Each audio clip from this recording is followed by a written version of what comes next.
We are live. Hispanics causing panic, episode 108. Who's down with HCP? Everybody, let's go. Let's go. First of all, before anything, all right, I want to thank everybody that's joined us. Sorry we're late. Sorry I'm tardy. It is what it is. Hey, look, we have some betting odds, Alex. A lot of fights this weekend. They're not big, high-profile fights, but there is some importance with some of them. Some of them are undisputed fights in the women's side. And, of course, we have some pretty good scraps, I should say, on the men's side as well. Let's go ahead and get started. First of all, Barboza versus Pedraza. Very, very interesting fight. Barboza is a negative 550. Barboza plus 400, all right? I am very surprised with these odds, if I'm honest, as I'm looking at them here. For those that don't understand the odds, let me explain to, especially like in Europe and Australia, they don't really have odds this way. They don't have the plus minus. But just to explain it, Barboza basically, you have to bet $550 to win 100. That's what 5.5 to 1 favorite. Yep. Yeah, and then Pedraza, if you bet 100, you win 400. Okay, so you win 400, you get 100 back, and Arnold. So that's kind of how it works. Now, while I do agree with Barboza being a favorite, the reality is, man, Pedraza's been in there. He had a draw with Comey. Yes, he has losses against Tank in a weight class. Many suspect he was a little weight trained, but nonetheless, he lost to Tank, high-profile fighter. He lost to Lomachenko, high-profile fighter. He lost to Zepeda, another guy that's been, a top guy. I mean, many believe Zepeda beat Ramirez, So are you surprised by these odds, Alex? No. And that's because of the rocky road that Pedraza had in 2022. Now he faced good competition. Jose Ramirez, Comey with the draw. I actually thought Comey won the fight outright. But here's the thing. There eventually comes a time when a guy has been tested throughout his career, been in a lot of tough fights, that steep descent happens. And I think that's what's happening here with Pedraza. And I think that's built into the odds. So I like Barboza in this fight, 27-0, 10 KOs. He's not a big puncher. He's just not. But Pedraza's not a big puncher at this weight either. It's going the distance. Barboza is going to win the fight. He's closer to his prime. The only thing, the wild card here is Barboza has not been active. He needs to be more active. Fought once in 2021, fought once in 2022, hasn't been as active. Comey's more tested as of recent. I mean, not Comey, Pedraza. I just think Pedraza's going to lose this fight. I like Barboza. For Barboza, this is kind of like a job interview for Top Rank. I know he's already with Top Rank, guys, but if he gets this win and he wins in dominating fashion, if he comes out and he beats him better than Lomachenko did, than Ramirez did, than Zepeda did, right, and actually beats him, doesn't draw with him like Comey, and he looks spectacular and he dominates. I understand boxing doesn't work that way. Nobody has to explain that to me. I get that, guys. Before, that's not how boxing works. Triangle theory, style. You sound like a casual right now. I get that, but I'm talking about. Speaking of the casuals, that's gonna, people start talking. People start talking, and maybe that's his ticket to maybe get a Teofimo Lopez fight, right? Mm-hmm. Maybe that's his ticket to being the guy that Top Rank's willing to throw in there with Prograis, right? Well, we're not gonna give you our golden gooses, but hey, we got a tough dude here, and he'll fight you, right? Yep. And I think Barboza, this is an opportunity to look impressive, and I have a feeling, Calix, Barboza won't be talking about the biz and biz explaining to everybody why he shouldn't fight, all of a sudden give a shit about what Prograis your boy could sell. You know what I mean? By the way, just really quick, guys, I appreciate everybody being here. JC, how's it going, brother? Chauncey, Pearls, and Remy, man. What's up, guys? Shout out to y'all. Yeah. Now, there's some other fights, Alex. That's not the only fight out there. You know what I mean? We have Richardson Hitchens against John Buaza. Look, again, look at negative 9. So I got to bet $900 to win $100. That is crazy, bro. All right. So I'm just explaining this just so you guys know how it works. So go, and then, of course, look, plus 600 means you bet 100, you win 600, you get 100 back, right? I don't know. What do you think of these odds, Alex? They're about right. Richards and Hitchens, neither guy is a big puncher. Both have small KO percentages, but both guys are undefeated. Both hometown guys. Richards and Hitchens right there from New York. Buaza guy, I believe he's Puerto Rican from New Jersey. So it's sort of a hometown battle between two young undefeated fighters. Can I make a negative 700 at least? Like, can they throw me a bone a little bit? Like, do I have to put that much? Like, do I have to put my whole mortgage to win $100? What's going on right now? Another interesting thing about this is super duper Reggie belts on the line. Super duper. They got like Continental belts like crazy on. They got like 3 belts on the line for this fight, whatever that is. But it's the first 10 rounder, I believe, for Richards and Hitchens. So it's that moving up process. So Richards and Hitchens should win this fight. And if he doesn't, then we have to reevaluate. He may be dropped too, just like Berlanga. Is this the lock of the week? Do you believe? Like, is this the most obvious of the week for you? Most obvious, yeah, probably so. Out of the 5 that we're going to talk about, yeah, I'd say this is the lock of the week. That is the HCP lock of the week, ladies and gentlemen. But it's minus 900 odds, so I wouldn't bet on it. Yeah, I might actually put $5 down on Buaza. Right? Hey, you put $5 down, he wins. You could take it. You know, that's like the money with your wife. You know what I mean? You could, like, it is what it is. Yeah, it's Chuck E. Cheese with the kids. That's right. Well, actually, not even. Like, you're still gonna have to fork out some of your own money for that. But even after that, Chuck E. Cheese nowadays, they're hustling people, bro. I'm just telling you right now, dude. One of my cousins threw a party at Chuck E. Cheese's. Dude, like, it was almost his whole check. It's insane, bro. Right? like, and who wants to go eat pizza at a place that like the mascot is a rat, bro. I want to give a big shout out to Manny En Vivo Marrero with a super chat. Much appreciated, brother. Much love. Hashtag HCP. Shout out to the Long Live Boxing crew. They're on every Sundays, guys. Let's get to the women for a little bit, right? Let's go to one of the women fight. It is an undisputed fight. I don't think it's the most significant fight, quite frankly, because I thought the best in the division was settled in a fight with her and Mayer. I thought Mayer won, but I'm not going to cry over spilled milk. I mean, it could have gone either way. But Baumgardner versus Mekhaled. Okay, Mekhaled, from my understanding, has an interim bout, WBC, for a while. I got to be honest, Calix, I wish this fight, instead of Mekhaled, no offense to her, and look, she has her opportunity, so my wishes don't matter.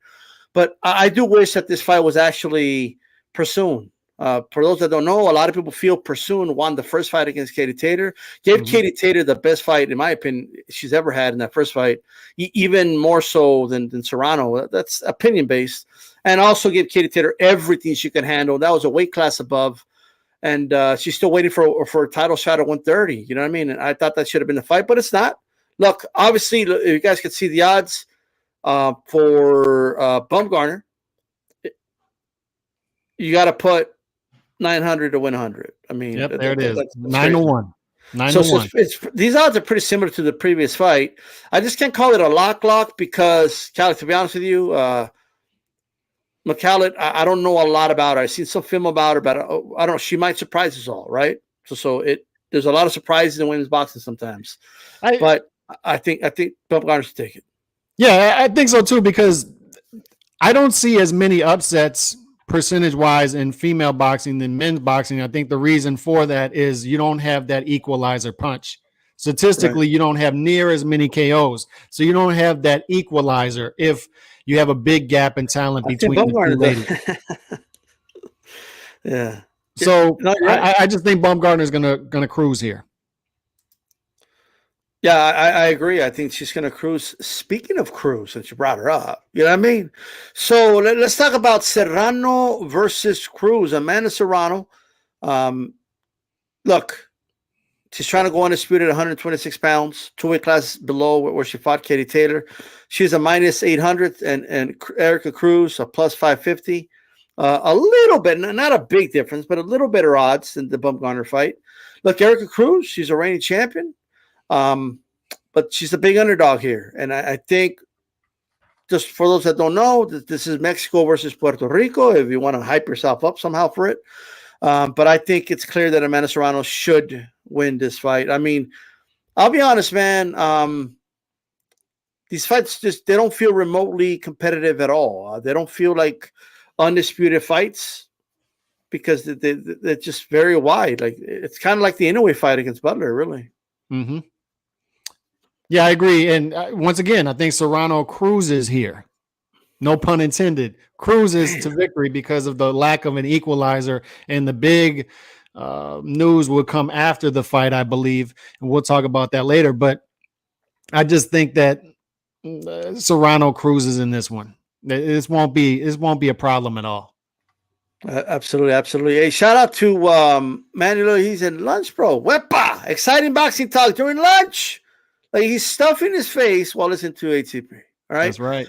Shout out to Chicano Prophet. Check out the Al Chile boys. Okay, whenever they go live, they're like pirates. They go live whenever the hell they want to. But here's a fight I really want to get to, Alex. Navarrete versus Liam Wilson. Oh yeah. First of all, the over/under is crazy because they're negative on both sides, right? They didn't want to give us a plus to save our life. Now the over/under is 7.5 rounds. I got to be honest, I like the over in this fight, and we'll touch on that why in a little bit in the breakdown. Emanuel Navarrete is a minus 1,600. Liam Wilson is a plus 900. I have to be honest with you guys. Well, I don't have a problem with Navarrete being a favorite. I don't have a problem with him being a heavy favorite. Like if he was a 6 or 7-1, no problem. But Wilson has a better shot than the women do in their fights. Okay, against Serrano and Baumgardner, to be honest with you. Wilson is being severely underrated in this fight. Severely. Plus, yes. When you look at these odds, plus 900, bro. I'll put it $50 on this fight. If you put 20 on this one, Calix, then you can take your kids to Chuck E. Cheese. You know. All right, let me tell you why I think you're wrong. I think this is priced correctly. Liam Wilson was knocked out at the domestic level. Now, I understand he avenged that loss, but he was knocked out at the domestic level. He can be knocked out. Navarrete is a guy on a different level. This is for a vacant belt, 130. Navarrette's power is going to carry up to 130 levels here. Now, here's the thing, though. Even though there are many fights like this in boxing where even though you have a pretty good idea of what the result will be, it's still going to be entertaining. It's like watching the WWE, right? It's still going to be entertaining. You know what you're going to get, but it's still going to be entertaining on the way there. Liam Wilson will be there to get hit. Liam Wilson will also be hitting Navarrete. Now, here's the thing. Navarrete looked vulnerable in his last fight against Eduardo Baez. He looked vulnerable. Still got the knockout in the 7th round. I expect a similar fight here. It may be like Munguia against Jimmy Kelly, where we thought he was going to go in there and destroy Jimmy Kelly, and Jimmy Kelly had rounds early. I think we're going to have something similar here. Liam Wilson's going to surprise people by how he fights, how much he's hitting Navarrete early. But guess what happens? Around that 7.5 over/under, that's when Navarrette's going to start to come on. And that's when he's going to start to pepper Liam Wilson. And that's when Liam Wilson's going to be like, whoa, I'm not in Australia anymore. Remember when Dorothy clicked those heels and wanted to go home? Liam Wilson's going to be clicking those boxing shoes, wanting to go back to Australia. Send me back across the pond because Navarrete, 7th, 8th, 9th round, he's too much for me. He's too much. Get me out of here. That's what Liam Wilson's going to be saying. But this is going to be a war. First of all, shout out to Chauncey Pearls. He says Navarrete. Navarrete. But nonetheless, I get it. Feliz Navarrete. Feliz Navarrete. Look, here's what I'll say. Right? Well, we're not going to make fun of Calix and 408 because that's how they say it. No problem. Okay. But here's the thing. I'm not saying Liam Wilson's going to win. I don't want people to get me wrong, right? But what I am saying is that I'm not counting him out. That's what I'm saying. Okay? Liam Wilson, bro. I the first time I heard the name, I'm going to be 100% honest with you. I'm like, who is this dude? Wilson! Yeah, I was thinking about the Wilson. Like, did Wilson make it? Sure, started training and shit. Like, maybe he floated to Australia. You know what I mean? And he was like, I'm an abandoned guy, and hey, rising up, straight. It's like the Eye of the Tiger song. But Wilson, I was watching film on him. He's a good body puncher, right? He's got a pretty decent jab. He's rangy. Tall. He's rangy. He's taller than Navarrete, right? Now he doesn't always use his height. But I mean, he uses it at times. He does use his jab as a rangefinder, I've noticed. Okay. So he'll like pop it out, then he'll kind of stick it out. I don't know if that's going to work with Navarrete, but maybe in this fight he'll sit on it and he'll throw a nice, stiff jab. I think that's what he needs against Navarrete. But I like the over because Navarrete has been going rounds with guys. Navarrete is an unorthodox fighter that people are figuring out. And once people figure out the unorthodox fighter, you're technically not unorthodox anymore, right? There's nothing unpredictable about you anymore. And Wilson, if there's one thing about him, while we just touched on it briefly, he doesn't use his range as often as he probably should. He uses it some. Yeah, he uses it some, but here's the other thing. As irresponsible as we can call that, right? I mean, Navarrete is the most irresponsible fighter in the sport, bro. This dude be gliding in midair and in uppercuts with both feet off the ground, with hang time, like he's air Navarrete, okay? I never seen a dude glide in midair, land uppercuts, and then a hook before his both feet touch the ground. That is crazy. And yes, that was catching opponents off guard and overwhelmed them, and they didn't know how to anticipate it, but Joel figured it out a little bit. Joel was giving him all types of problems. He didn't win the fight. Navarrete won the fight, but Navarrete was landing a lot in the guard. Navarrete was, and Wilson has a nice tight guard, right? Navarrete was, in some of those rounds, looked frustrated. He looked frustrated that he wasn't dominating the fight. He was. Are you going to pick Liam Wilson straight up right here? Is that what I'm doing? I'm not picking Liam Wilson. I'm picking Navarrete to win. But ladies and gentlemen, this is going to be a tough fight. It's going to be a fun, entertaining fight. But it's going over 7. It's going over 7 rounds. I think so too. But I'm telling you the result here, and it's 8th to 12th round stoppage is what we're going to get here. 9th to 12th round stoppage is what we're going to get here from Navarrete. So? Here's the thing, like. I don't know if Navarrete is ready for the physicality of a dude his size, Kellex. Liam Wilson is a rangy guy, but he gives it up. You watch him fight, he gives it up. He leans forward. He wants to trade. He wants to exchange. And when he's exchanging, this time. As the fight goes on and as you exchange more with Navarrete, good luck. Good luck because you're in his world now. There's a difference between fighting these dudes at the domestic level that Liam Wilson's been fighting. And by the way, he's been stopped once at the domestic level. And stepping up and fighting a beast like Navarrete. Now, my question for you would you be entertaining this as a possible upset if it wasn't for the Eduardo Baez fight? Because he did look vulnerable. Like, I was watching Navarrete in that fight early, and I'm like, I mean, I don't want to be biased, but yeah, in that Baez fight, he looked human in there, bro. He was supposed to destroy this dude. And it was a guy moving up in weight. Like, Liam Wilson might give up some of his height and arm length, but he's fighting a guy that doesn't use his arm length either. Mm-hmm. Like, if anything, it's going to be like a non-factor probably in this fight. Like, they're both doing the same thing in terms of that. But Liam Wilson fights more schooled than Navarrete, bro. He does. His punches are more traditional boxing punches. Like the hook to the body looks like a hook that you get taught in the gym. Like Navarrete is like leading with uppercuts, and he could get in trouble in this fight. For how long could somebody get away with just leaping with uppercuts and gliding in midair? It looks great. I wish it could last forever. But guys are going to start timing it, bro. Liam Wilson has film on him from the Baez fight. I don't want to be biased. But the Baez fight, okay, he has film from the Joel Gonzalez fight. They got film, bro. Like, and Navarrete he's been getting frustrated. He's been looking more human. This guy went from looking like unbeatable because nobody could figure him out, right? To all of a sudden he's looking beatable. right? I am surprised that the odds are as high as they are. I'm very surprised. And I get, okay, Liam Wilson has been stopped before. I like how you just kind of said, I know he avenged it, but he just moved on. No, he avenged the loss. You know what I mean? I'm just saying, things happen. It's whatever.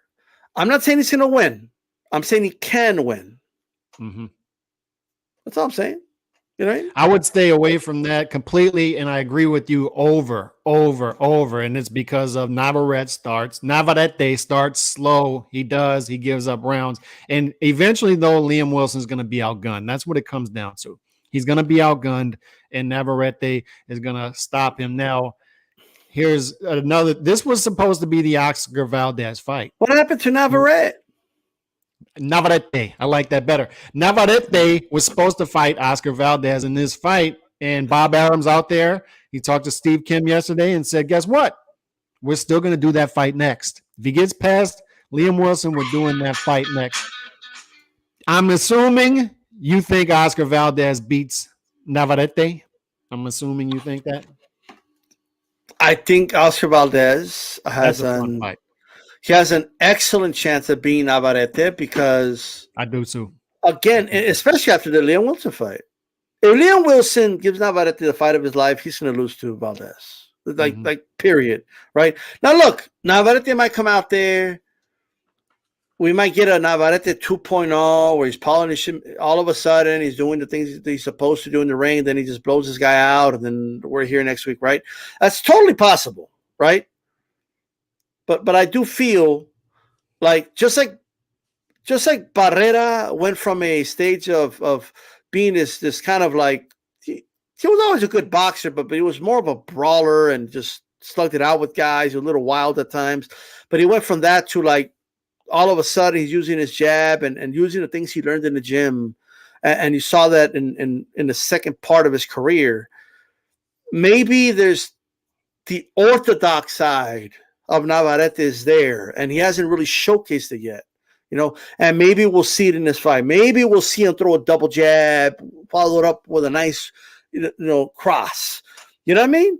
We got to pick. No. We got somebody pick Liam. I got Wilson here, but then I'm biased. Okay, Liam learned from his last loss.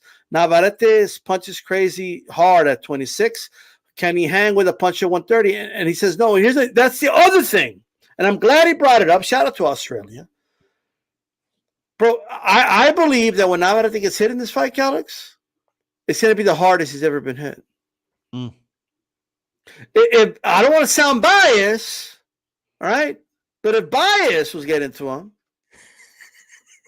I'm just saying, bro. Everyone and their mother would say, "Oh, he should have destroyed Baez." I don't think Baez will go more than 3 rounds. And what happened?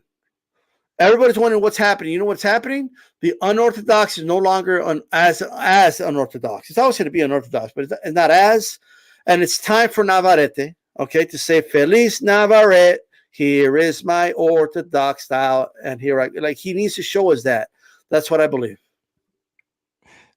And one last point to this: he did learn from the loss, obviously, because he won by KO, second round KO in the rematch of his only loss. Of course, so he comes out, he proves everybody wrong, and everybody says, "Oh, but you got knocked out.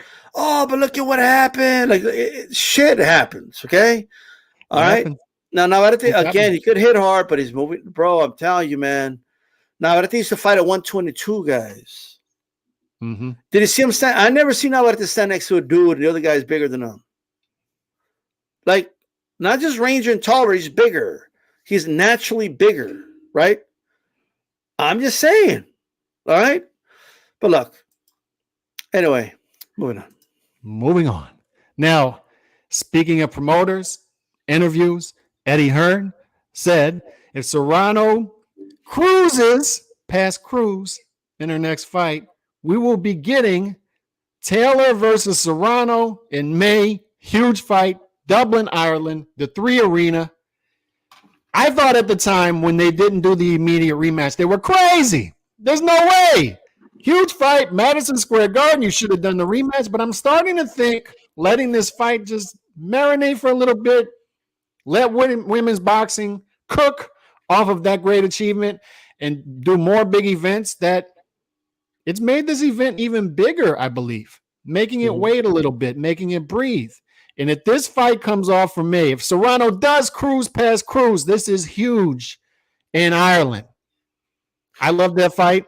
I love that matchup. And I think that will be another fight of the year type candidate for women's boxing. Damn. Well, here's the thing. It's virtually impossible, regardless of who wins, regardless of what rounds it ends, if it goes this, for that fight to be boring, right? They've already shown that their styles mesh well. They've always shown that no matter what, it's going to be exciting to watch, right? And then imagine the atmosphere, and if any fighter in the sport deserves to go to their home country and fight, right? I'm thinking of Katie Taylor and Lomachenko, right? And Usyk. Like, those are three fighters that deserve a homecoming if there's ever been one, right? Manny Pacquiao's another one, quite frankly, right? But here's the thing. Golovkin. But here's the thing. Katie literally made her debut. She's been fighting in London. She's been fighting in the UK. She's been fighting in America. I don't even know if early in her career she had a fight in Ireland or not, but throughout her whole reign, for the most part, she hasn't. So she deserves this homecoming, right? And I don't want to hear people say, "Oh, why does Amanda need to go over there?" Stop. She came to New York, okay? Like I'm just saying.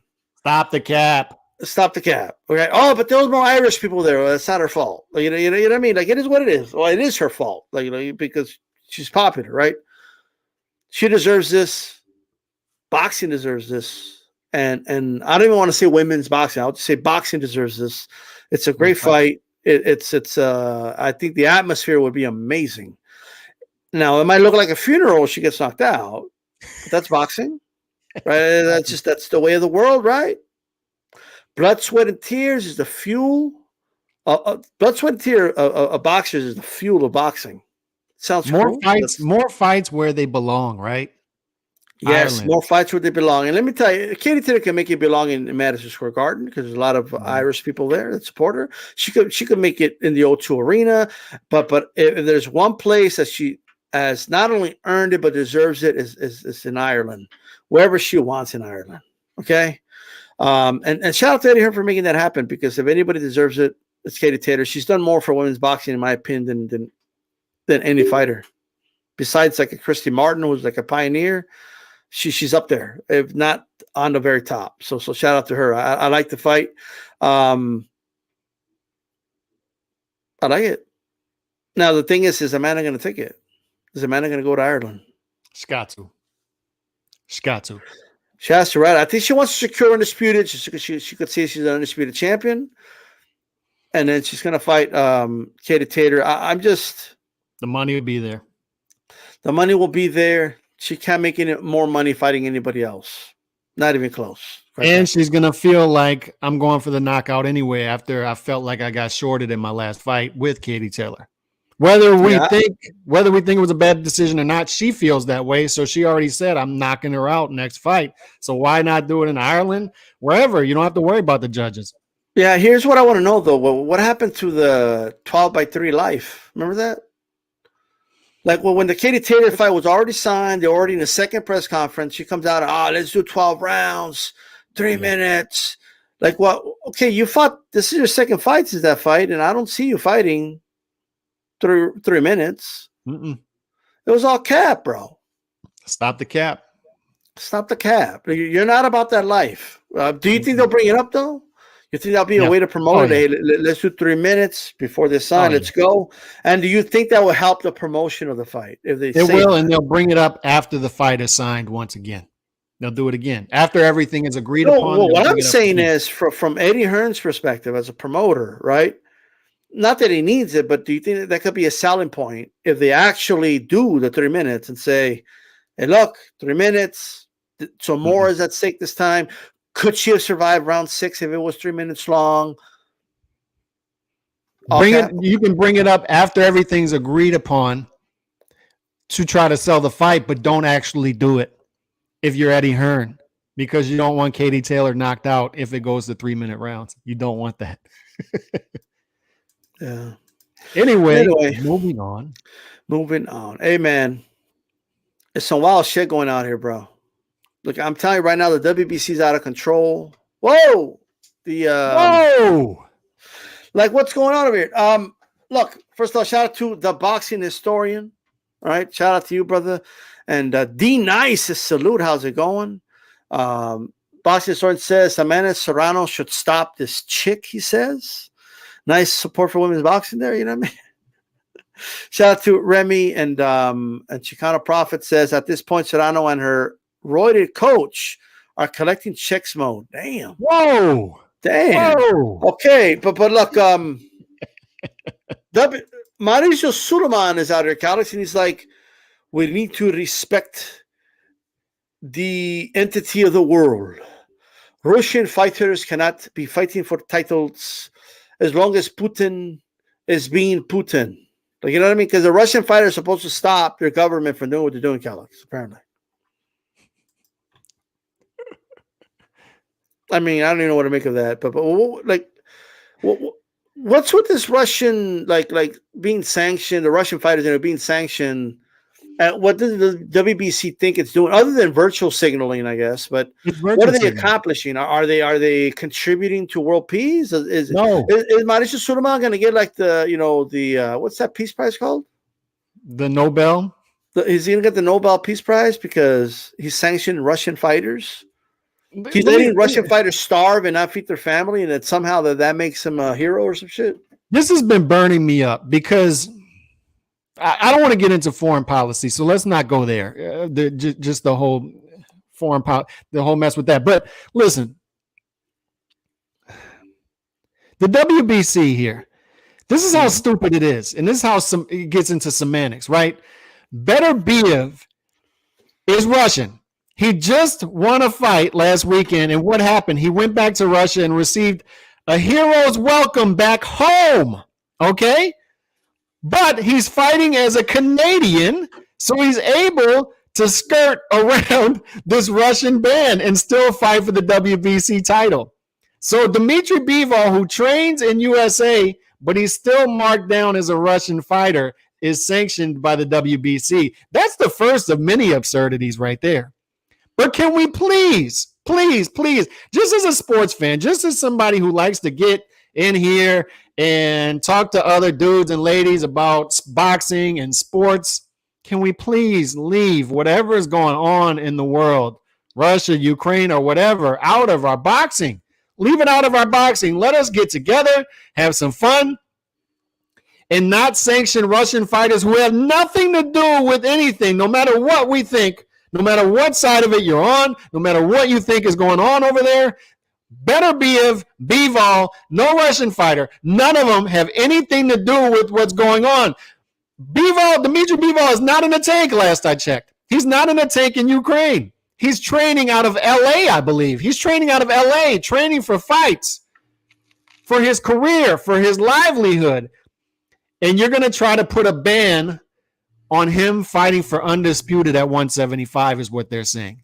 Eddie Hearn is saying that's what's in the way of 175, and I don't believe that's what's in the way, by the way. But he's saying we can't fight for undisputed at 175 because the WBC will not allow Dmitry Bivol to fight for the WBC belt at 175. And Beterbiev, a guy who just went home to Russia to celebrate his victory, will be able to because he's technically fighting out of Canada. That's hilarious. But the other funny part about this is watch how quickly this sanction gets dropped. If Bivol fights for undisputed at 168 and Canelo says, you're not getting in the way of undisputed here. You're not doing that. I'm Canelo.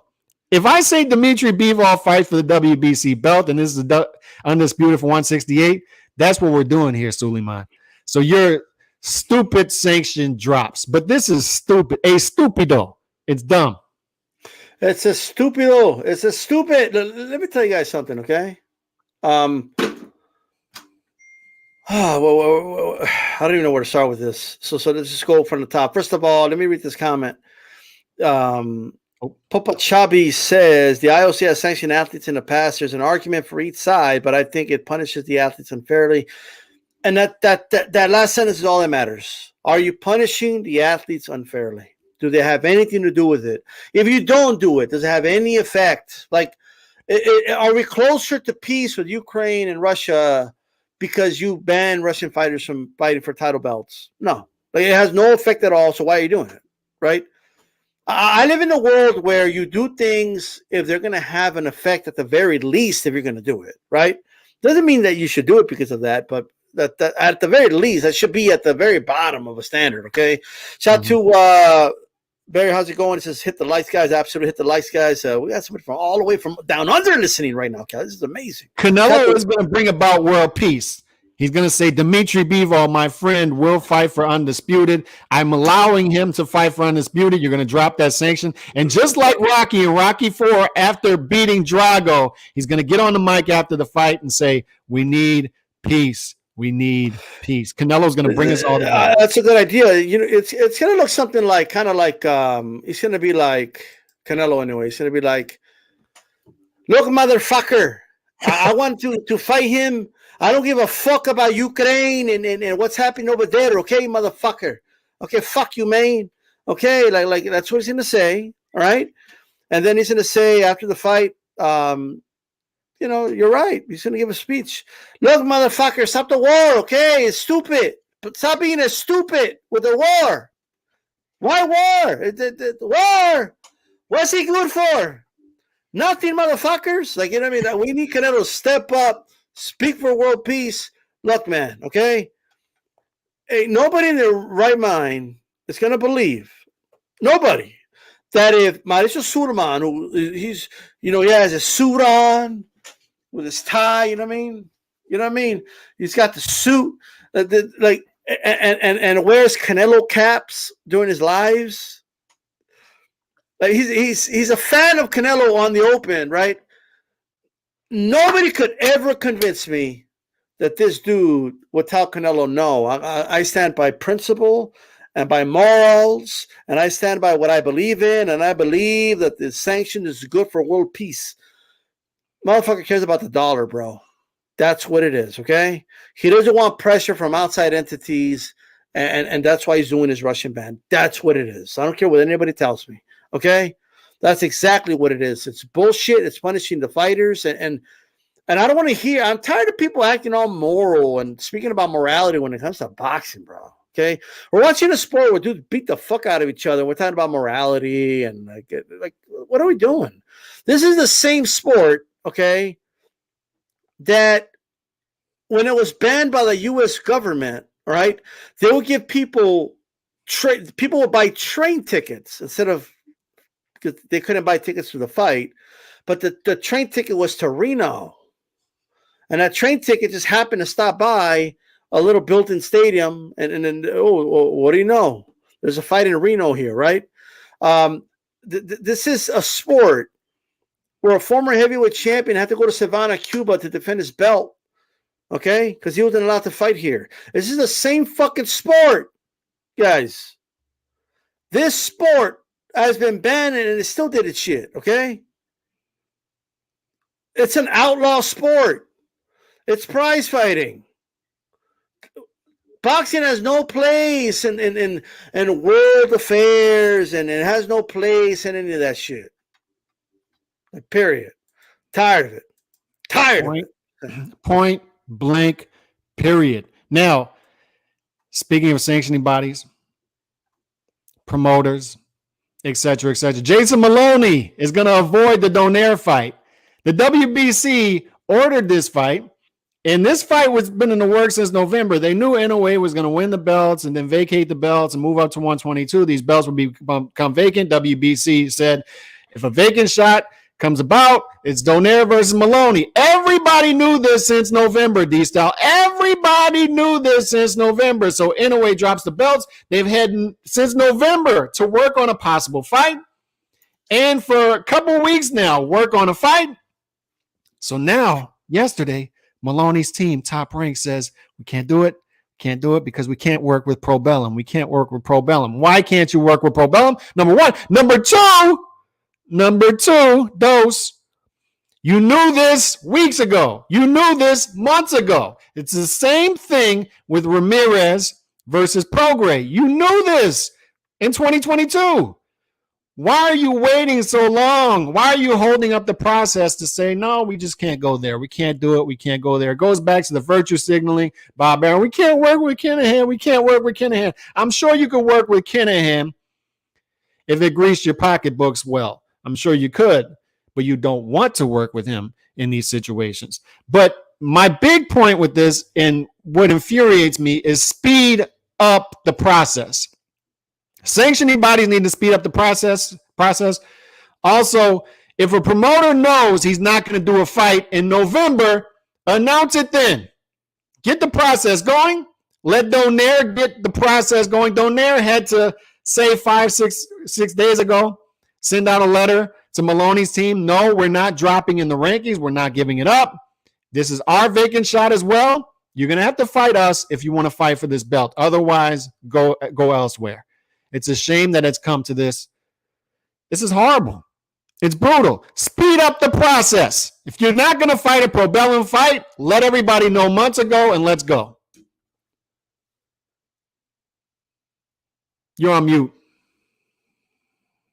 Look, I can't just put it all on Bob here, okay? I mean, Maloney's got to speak out more, I believe. Mm-hmm. He's got to speak out. He's got to make it clear, like, I want to fight Donaire.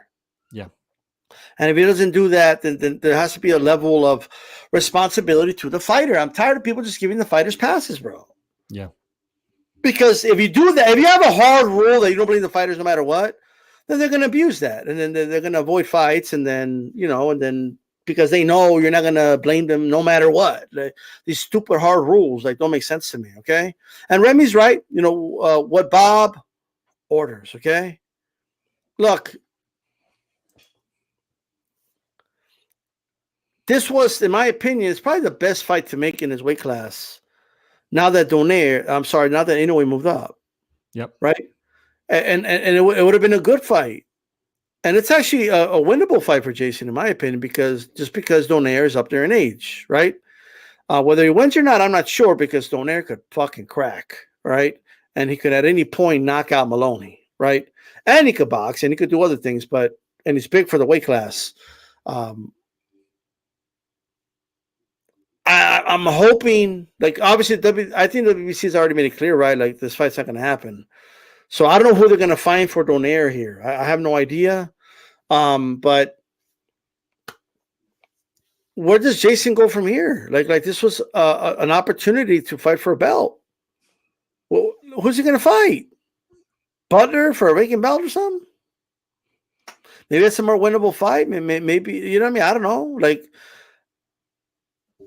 It's a bigger name, and he could have spoken out. That's the thing. He could have spoken out. We've seen fighters, and Eddie Hearn said in his interview yesterday, he said, fighters, more than any time in my career, my phone is ringing off the hook with fighters not happy with inactivity. They're looking across the street. They want to make fights happen because these fighters are not speaking out, or they're not allowed to speak out. And they're getting frustrated. That's why you had Plant versus Benavidez. They both spoke out. Ryan spoke out to get the Tank fight. You have fighters speaking out, Fulton Jr. to get the Inoue fight. You have fighters starting to try to take control of their career. So I don't really, to your point, I don't really feel sorry, empathetic for fighters who aren't getting their shot because the promoter steps in the way. Guys like Maloney, Jose Ramirez, Teofimo Lopez, they need to be speaking out and saying, I need this fight. We need to do this fight. Make it happen. Make it work together. That's what Ryan did. Ryan got to the mountaintops. He used his social media presence and said, give me the fight. And he got the fight. Or at least we think he got the fight. We'll see. Yeah, barely this says, I'm totally gutted. Maloney versus Donaire is off. Where to now for Maloney? Now, for those that don't understand, let me tell you something. There's one thing I know is that when a Nazi says gut it, they're devastated, bro. You know what I mean?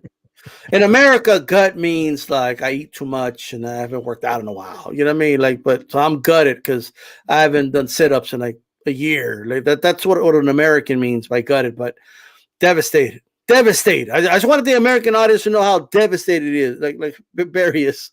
But in all seriousness, look, where does Maloney go from here? Like, he might fight for a vacant belt and win it, and it might be significant to him and all that. But I'm sitting here as a boxing fan, right? I'm like, am I going to care, right? Mm-hmm. Is it going to be televised in the U.S., like whoever he does fight? Yeah. Like, even if it is with Top Rank, is it going to happen, or are they going to put him on the undercard of a Zoo fight or something? I don't know. Right? Probably not Zoo because he's with Top Rank, but still, right? This would have been a big fight. Look, bro, like, not for nothing. You know how much love Liam Wilson's getting in Australia right now? Mm-hmm. Like, he's getting love. He's getting support. They know he's a heavy underdog. They know. You know what I mean? But they're behind him. And they're behind him because they keep saying the same thing. Man, you got to respect Liam Wilson. He's going to go in there with the best, and he's going to try to win and whatever, right? Maloney would have had the love of Australia behind him, going in there with a veteran, a future Hall of Famer like Nonito Donaire. And there would have been no shame, none, in losing that fight if he did lose. But the glory you get by winning was totally worth it, right? Who doesn't want to take a fight, Calix, if it's either all the glory or no shame in losing? Mm-hmm. Why wouldn't you take that fight? Or a headliner versus a Haney undercard again. Absolutely. Big fight. At least for that weight class, and we're not going to get it. You know what I mean? But what are you going to do? Anyway, moving on, ladies and gentlemen. All right. Look, so Joe Joyce is going to be fighting Zhang, okay, from China. Okay, he's going to be fighting him. Okay. For those that don't know, Zhang, in my opinion, really did hurt the bitch. Like, he really did. He hurt the bitch. Like, I'm just saying right now, right? You won that fight, and no, I'm not saying what do you think I'm saying. I just can't pronounce it. All right? I just can't pronounce it. Don't make fun of me. If you call me out for it, you're making fun of me for not knowing how to pronounce hurt the bitch. It's Herzgovich. Like, I'm just saying. I gotta put the like the Herzgovich. Like, say hurt the bitch with the saliva, like Hertovich. Yeah. Okay, there you go. All right. But in all seriousness, man, we're gonna lose our whole audience. But here's the thing. Here's the thing. All right. Who's down with HCP? Everybody. Look, man, okay. It's juggernaut season, is what it is. I don't know if he could do anything to fucking Joe Joyce, bro. No, Joe Joyce, he's like Michael Myers. He just keeps coming. He just keeps coming for you. Like the dude don't stop, bro. It's like one of those horror movies from the 60s. He just doesn't stop. And then he's moving slow as fuck. Remember those old school like horror movies where like the bad guy's moving like super slow, like the monster?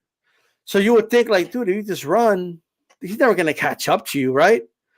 But then they run like they leave him behind in the dust, and they turn a corner. Oh, he's right there. You know what I mean? Like, whoa, how did that happen? That's Joe Joyce. Like, he's throwing the punch, and the guy's like, he ain't gonna hit me with this shit. I see this shit coming. Like, you know what I mean? But what happens? They think, and then boom, they get hit. They can't stop it, bro. They can't stop this dude from landing punches in their face, even though it looks slow to us on camera. And it's the architect that is Salas, his trainer. It's the technique he uses to throw those punches. They're in a straight line, point A to point B, straight line, Calix. That's all it is. There's no loop. There's no telegraphing it with the shoulder. There's nothing. It's just, my hands are fucking heavy. I don't got to put that much power. Like, I don't have to sit on my punches that much. I can just throw straight. Boom, boom, boom, boom. And, you know, there's that old saying, oh, the punch that hurts you is the one you don't see coming. Well, you could see his coming, or you can't stop him. Yep. He doesn't stop, and I don't think Zhang is going to be able to do anything to him. And, you know, but he's big and he's tall. That's just more torso for this dude to bang on. All right? I think the hammer fist jab is going to be utilized a lot in this fight by Joe Joyce. I think he's going to go a lot of straights to the body. And I think he's going to hurt Zhang, bro. I think he stops him. Late stoppage. Early stoppage. Look, Zhang's got a chin. but he's very extremely hittable. And he's not that straight up fast and down. himself, by the way. Just throwing that out there. Joyce is not that fast. You're right, but I'm telling you. No, Zhang's not that fast. Oh no, he's not. He's not. This is gonna be in slow motion. But the thing is, I'm failing to understand. And this is why I need to see Joyce get his shot at the top level. Because remember, he's up there in age. All right. He started late. He's up there in age. I want to see him get his shot soon because I want to know what an elite heavyweight can do with a guy throwing 80 to 90 punches per round, who just continues to walk forward, who has an incredible chin, will take any of your shots. I want to see if Joe Joyce's chin can hold up to a Deontay Wilder right hand. And if it can, he's sending Deontay Wilder to hell. Damn. I want to see him in there with an Anthony Joshua. I want to see him in there with a Tyson Fury. Alexander Usyk. By the way, they fought in the World Series of Boxing already. So we got a taste of it. Usyk handled the power well. Joyce handled the speed well. So I want to see these fights, but I don't know if they're going to develop for Joe Joyce. And that's the frustrating part. I don't know if they're going to develop for him. So we have to deal with the Zangs of the world with Joe Joyce and just be entertained, because we will be entertained by Zang going to hell because it's juggernaut season. Zang is going to be there to get hit, just like he was against Herzgovich, just like he was before that and before that and before that. And Joe Joyce will be nailing him. And I'm telling you, 4th, 5th round stoppage. This is not going to the second half of the fight. He's getting Zang out of there. Absolutely. Joe Joyce is a beast, and this is juggernaut season. Shout out to JC, the Don in the building. He says, salute my Dons. How's it going, brother? Thanks for being here. Make sure you guys hit the like button, by the way. Hit the share it on all your social media platform. If you like the content, hit subscribe and the bell button. That way you're notified when HCP comes on live. Again, we'll be live on my channel on Monday. Keep that mental thing on next week on Thursday here. So if you're watching an archive, remember that. So we guys could see, so we could see you here. Look, I like Joe Joyce. I think he grew on me though, because I was just one of those guys that said, look, when he reaches the top level, like top 10, guys are going to be razzling dazzling around him because he's so slow. But it's not happening, right? Like, what's the one thing people said about Parker, if anything, was that he had fast hands and it was pretty quick for the division, right? No effect. Like, he was overwhelmed, overpowered, and it had no effect, right? So, and nobody has ever done that to Parker. Not even Joshua. No one's done that, right? So I think Joyce is going to win this fight. The question is, where does he go from here? I got to be honest, man. I think Joshua makes all the sense in the world. Not that Eddie's going to do it, but it makes all the sense in the world. Because if AJ wins that fight, he's right back in the mix. And if Joyce wins it, that's a fight he needs to propel him to the next level, to beat that former world champion. And that's how it used to be, Calix. When you were a former world champion, you fought the up-and-comers. Either you beat them, you got your next title shot, or you didn't beat them and they got the title shot, right? Yep. Ali beat a lot of former world champions before he got a shot against Sonny Liston. It's the way they did it, right? Now we don't quite do it that way. Now it's just whatever now. But I think Wilder knocks out Joyce, though. I don't think so. Juggernaut chin, juggernaut fist, juggernaut attitude, juggernaut spirit, and it's juggernaut season. I don't see Joe Joyce losing. Just going to put that out there. And I don't think he's going to get his shot this year, unfortunately. I think we'll see him against the Zangs of the world this year, and hopefully 2024 a shot falls in his lap. The turtle versus the robot. Bear says Big Bang will have ample opportunity to land that left. But even though I had him up against Herkovich, he didn't get rid of him. Joyce Crazy's chin won't be dented here either. Yep. Look, I saw. Remember the Rocky movie, the second Rocky movie, where Duke is talking to Apollo Creed, and he's like, Apollo Creed's like, I need the rematch. He's like, look, I saw you hit this man with everything, and he just kept coming. Let it go. We don't need that in our lives. Like, nobody needs Joe Joyce in their lives, bro. Like, you just don't need that in your life. You know what I mean? That's why I feel like ignored him and just kept talking to Usyk. Like, you know what I mean? Like, I would like to fight you. Okay, what's up, Usyk? Hey, I'll fight. What's up? You know, but it is what it is. Shit, I would do it too, probably. You don't want juggernaut problems. You don't want unless you're Usyk, who already beat him. You know what I mean? I'm just saying, all right? But people will say that's not the same guy. You know what I mean? One last thing about the juggernaut. Dude, this dude is like no joke, bro. Like, I'm just saying, he's got he has like we hear all this talk about AJ makes a big scene about who's going to be his next trainer. Should he move to America? And like when someone wants to do something, they just they shut the fuck up and they just do it. Okay. Yeah. Like, have you heard that? Like, you know that meme, or not meme, or voiceover? I've heard it so many times on Instagram, and it's that dude that no one's gonna believe in you, nobody, till you do it, right? Shut the fuck up! Stop telling me the fights are imminent. We're almost there. The fights that happen just happen. Okay, they're not imminent. Stop telling me you might move to America. You're looking for a trainer. Just shut the fuck up and do it. Okay, Joyce just started working with Salas, and that's it. He didn't announce it to the world. He wasn't contemplating it. And if he did, it was in private by himself. And he made the decision, and he showed and proved. And he goes to Florida, and he trains with Salas, and that's it. The same way Ioka. He goes over there, he trains with Salas, and that's it. You like, if you're going to do it, just do it. And Joyce is an example of that, okay? A lot of people don't even know who the fuck his trainer is, Calix. But he didn't put it out there like that. Unless you're following Salas on social media, right? The reality is, and it's hilarious, that he wears those lifts. Like he wears, guys, Salas puts on, like, I swear to God, 6-inch lifts so he could do the mitts of Joe Joyce. It's one of the funniest things you'll see, but that is commitment. That it is. That it is. Now, speaking of heavyweight matchups, et cetera, et cetera. Steve Kim interviewed yesterday Bob Arum. Bob Arum is saying that we're waiting for sites. That's it. It's close to being done. 2 fights. Fury versus Usyk for undisputed. Loma versus Haney for undisputed. 2 Ukrainian underdogs for undisputed. Here's my questions to the chat. Here's my question to you. I'll give my answer. I'm interested in this. I'm intrigued. Which Ukrainian underdog for undisputed is more likely, has a higher percentage chance to pull off the upset? There are a lot of parallels between these 2 fights. Ukrainian underdogs, number 1, both for undisputed, both against guys who are naturally bigger. Fury naturally bigger than Usyk.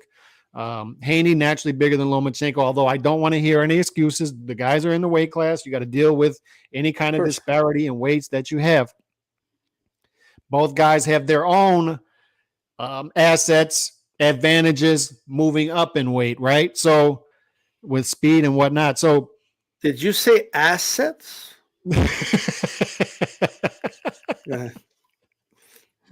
Which Ukrainian underdog has the higher percentage chance of pulling off the upset? I'm going to go with Lomachenko here. I think that's a toss-up fight. I do give Tyson Fury a 2-1 favorite. I think that's correct. I think he's like 2.5 to 1. I think he's a 2-1 favorite against Usyk. I love Usyk.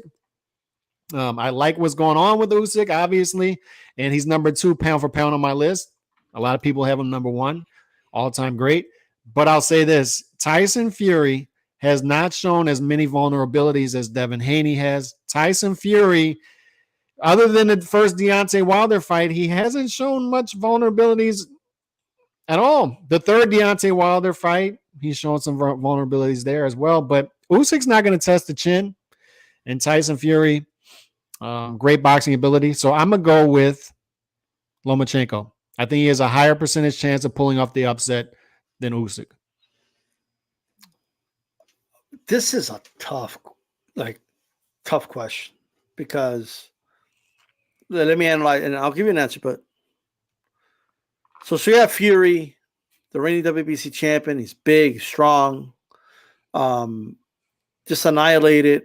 Dillian White, I'm not even going to count the Chisora fight. He carried him, but that's my point. He carried him, right? Mm-hmm. And then obviously has been hit by the biggest puncher, got up every time, beat him 3 times in my opinion, but if you want to see twice, whatever, right? And then you have the situation with at lightweight, Haney is the reigning champion at the moment. Loma's getting older. Loma has looked a little human in the last few fights. Mm-hmm. Got to balance it, but I do have to agree with you. I think Loma has the better chance to beat Devin Haney than Usyk does to beat Fury, because it's not as tall of a task, in my opinion. There's not a lot more to overcome, and Loma's in a position where, and Usyk to a certain degree too, but all the things people think are advantages, if you play your cards right and you have the right game plan and you execute properly, you could turn an advantage into a disadvantage. We saw that with Canelo against Callum Smith, right? Mm-hmm. And can Loma do things that will make Haney uncomfortable and turn his long arms into a disadvantage by getting on the inside, right? And can he do it to a point where he doesn't allow Haney to grab him and hold him as much and all that? So I think that's going to be very, very important. Whereas at heavyweight, Usyk's like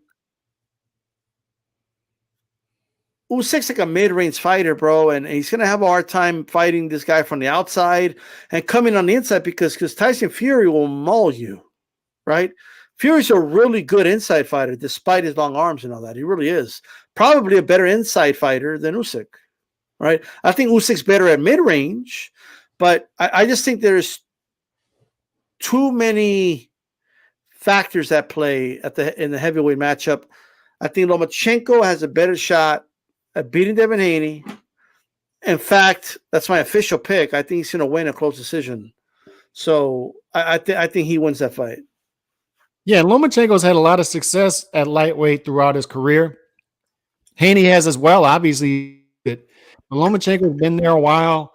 Usyk's had a lot of success at heavyweight, obviously, but Fury has had a lot of success at heavyweight, natural heavyweight throughout his career. It's just a tall task. I'm not saying I think both of them can pull off the upset. Don't get me wrong, but if you're asking me to put a percentage on it, I think Lomachenko has a higher percentage to pull off the upset than Usyk. Yeah. It's just not as tall of a task, literally. Yeah. Now, granted, that's not to say that, look, Usyk has a shot in that fight. You know what I mean? That's not like the White and Chisora fight where I just knew they had no shot. Right. You know what I mean? I just knew. And I had the receipts to prove it. I just said, these guys are not going to beat. There's no way. I'm not saying there's no way in this heavyweight matchup. You know, I'm favoring Fury, but I mean, it's not. Let me put it this way. I wouldn't be shocked if Usyk won. I might be a little surprised, but not shocked, you know, so. And I wouldn't be shocked at all if Lomachenko won. Not at all. I think that's a toss-up fight. We're going to go to our final thoughts here, Calix. And shout out to Remy, who's keeping count. 4 said Loma. 1 said Usyk. Well, one actually believes that Usyk has a better shot to win. Okay? Okay, all right. Look, we mentioned Canelo earlier a little bit when we're talking about the WBC. Mm-hmm. And I want to touch on this. So, should Canelo, you know, and look, by the way, before somebody, oh, don't tell him what you do. This is all conjecture and opinion, okay? Should Canelo step aside or momentarily even and just be like, you know what? I'm going to take care of some business here at 168. I think Better Beef, Bivol should happen. That's the fight I want to see. Mm-hmm. I want to see Bivol versus Better Beef. And I think Canelo is an individual that if he wanted to, he doesn't have to, but if he wanted to, he could speak his mind. He could call out Mauricio Sulaiman, and Mauricio in a heartbeat would allow that fight to happen instead of talking about Callum Smith. All right? Because Mauricio Sulaiman is acting, he's already the front runner for Gringe of the Year. You know what I mean? Already. Yeah. And if you're Canelo, somebody might, oh, well, how does that benefit Canelo? Well, if you do want your rematch with Bivol and Bivol beats Better Beef, then your rematch would be for undisputed at 175 if you really want to do it at 175. Because I don't care what anybody says, Calix. The one that wants it and has been saying, I want the rematch at 175 is actually Canelo. Bivol the one saying, oh, well, let's do it at 168 if we're going to do it. So people are like blaming Canelo for he's going to make him move down. No, that's not Canelo's idea. But if you're Canelo, the one thing Bivol keeps telling you is, well, look, there's nothing for me only if I move down, right? Well, let him fight Beterbiev. And he'll be in a tough fight with Beterbiev, so you'll learn more about Bivol. Right? And maybe there'll be things you could take advantage of in a rematch by learning from that fight. Right? And if Beterbiev wins, then I guess if you want, as crazy as it sounds, you go in there against Beterbiev. If Canelo fights Beterbiev after Beterbiev stops a Bivol or some shit, like people will be scared as fuck for Canelo, but they're going to tune in. You know what I mean? And I think Canelo could, look at that and say, hey, and if you want to look at more advantages, just like you had a busy schedule, Canelo, just like you were fighting 4 or 5 times a year against tough opposition, right? Then allow other guys to have tough fights as well. So they also go through wear and tear. They also get softened up a little bit, right? Because Canelo's wrist was fucked up in that fight. It is what it is, right? So you allow both these guys to soften each other up, right? And then you can fight the winner. That's a benefit, I'm saying, right? I'm not saying that's what I want. I'm just saying that's a benefit for Canelo, right? If he wants to look at it that way. But those are my final thoughts. Let me give you what I like to see happen as a boxing fan and what I think should happen. And as a boxing fan, I would rather see Bivol Beterbiev. I've said before, I think it's one of the 3 best pure boxing matches that can be made in boxing. So I'd rather see that. And I'd also stylistically like to see Canelo versus Benavidez if he beats Plant. So I'd like to see that happen in September. But before people start to call me fanager when I say this, there's a reason I say it. As a boxing fan, I'm very appreciative of the output that Canelo's been giving me as a boxing fan. Right. So you know me, I've been ranting for over a year, the inactivity in boxing, how it's plaguing boxing. If it's not our biggest problem in boxing, it's one of our biggest problems. So it's like a beacon of light to see a dude fight 6 times since December 2020 and then have a 2 to 3 fight plan laid out, aggressive plan laid out every single year. I'm appreciative of that. So as a boxing fan, I give guys leeway and I say, who deserve it. And then I say, if this guy who's been outpacing other fighters as far as activity 2, sometimes even 3 to 1, if he wants his shot at a rematch in September, he's entitled to it. I'll give him that. Even though I'd rather see him go elsewhere in September, that way I get Bivol Beterbiev. Although I'd rather see him step aside as a boxing fan here, he's entitled to it because of what he's been doing for the sport and in the sport as compared to his peers throughout the past couple of years.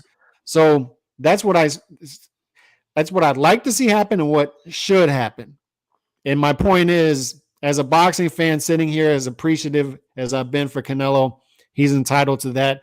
And I'm not in position to tell him what he should do at this time, especially when he's about to lay out a 2 to 3, possibly 4 fight plan going into 2024, because Eddie Hernandez said they're working on 2024 as well. Yeah, but you guys got to be consistent. Like, what do you mean? Mm-hmm. At the end of the day, you got to look at it this way, guys. All right, and I'll just give my final thought with this. Obviously, we need to be understanding that Canelo is a competitor and he wants to avenge his loss, right? And you would think that's what you want out of fighters. You want them to be like, no, I don't like how that ended. I want another crack at that dude. You have to respect that, right? Mm-hmm. But Canelo, he's at 168. These guys are at 175, right? So at that point, it's like this. Like, okay, well, what are you going to do? Are you going to stick around 168? Because there's some smoke there if you want. Or are you gonna go to 175? Are you gonna is Bivol gonna come down to fight you? There's so many options, right? but they're all like good options. All of Yeah. them. A Bivol Canelo fight is a good option. It's not the best option, right? But here's why that's nothing a lot, because I know what people do. Here's the difference between Bivol or Canelo deciding to fight, let's say, Ryder, and then let's say he fights Benavidez Plan or something, right? Something like that. It's just hypothetically.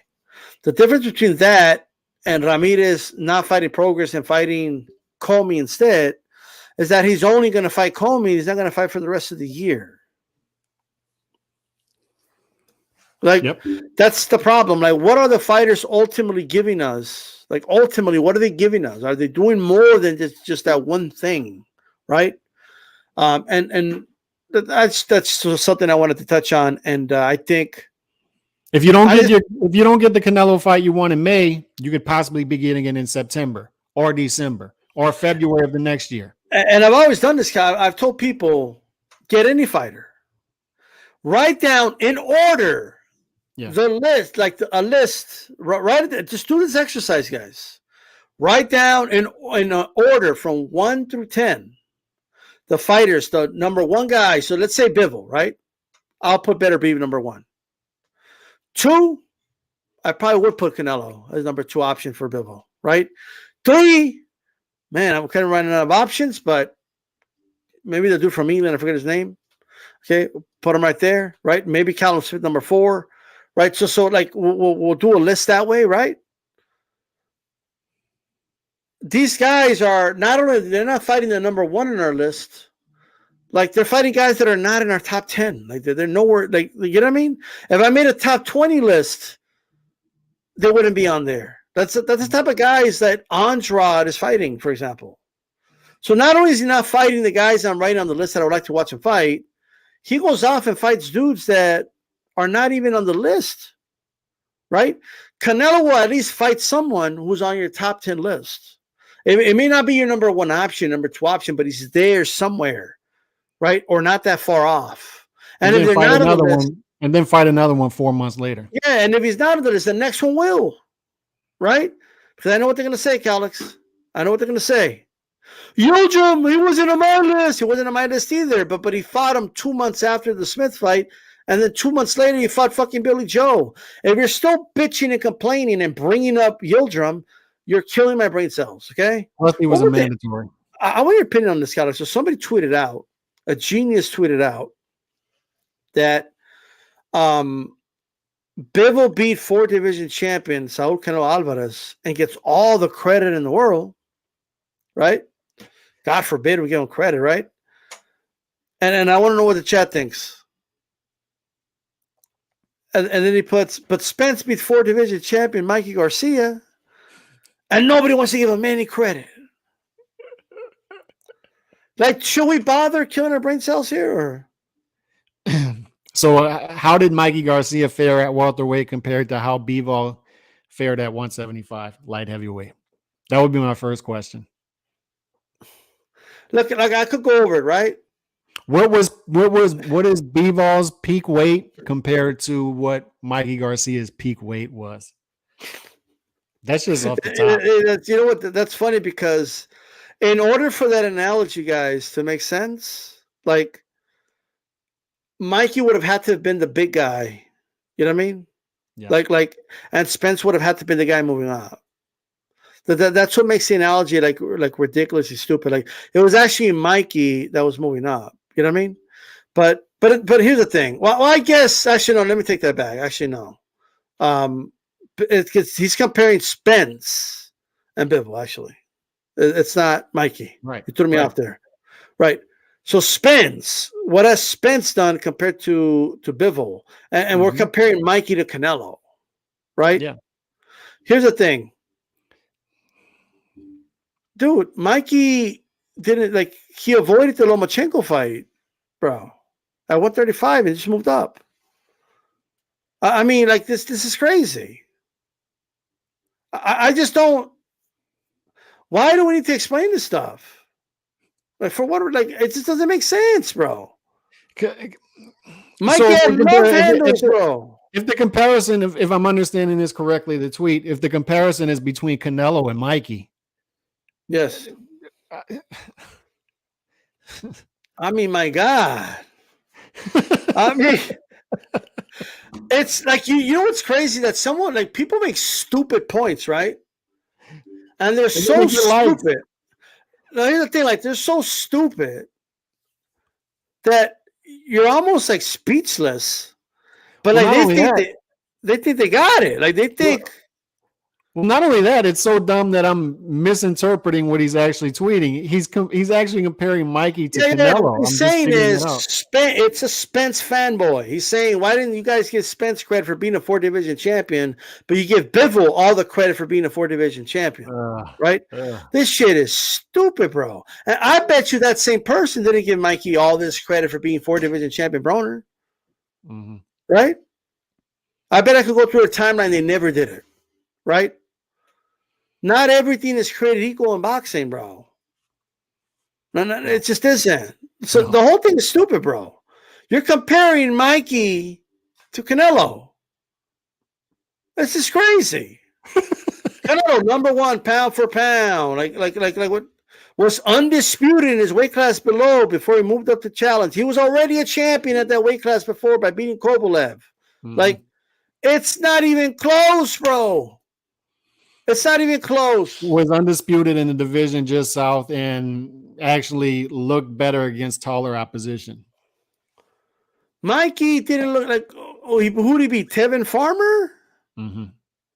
Wow, he beat Tevin Farmer. Oh, he's ready. Oh, he's ready for Spence. Are you kidding me, bro? Yeah. But anyway, moving on. All right. Anyways, guys, who's down with HCP? Everybody. Shout out to the Don Remy Batman Boxing. That is the show. We're going to wrap this one up. Peace out, everybody. God bless.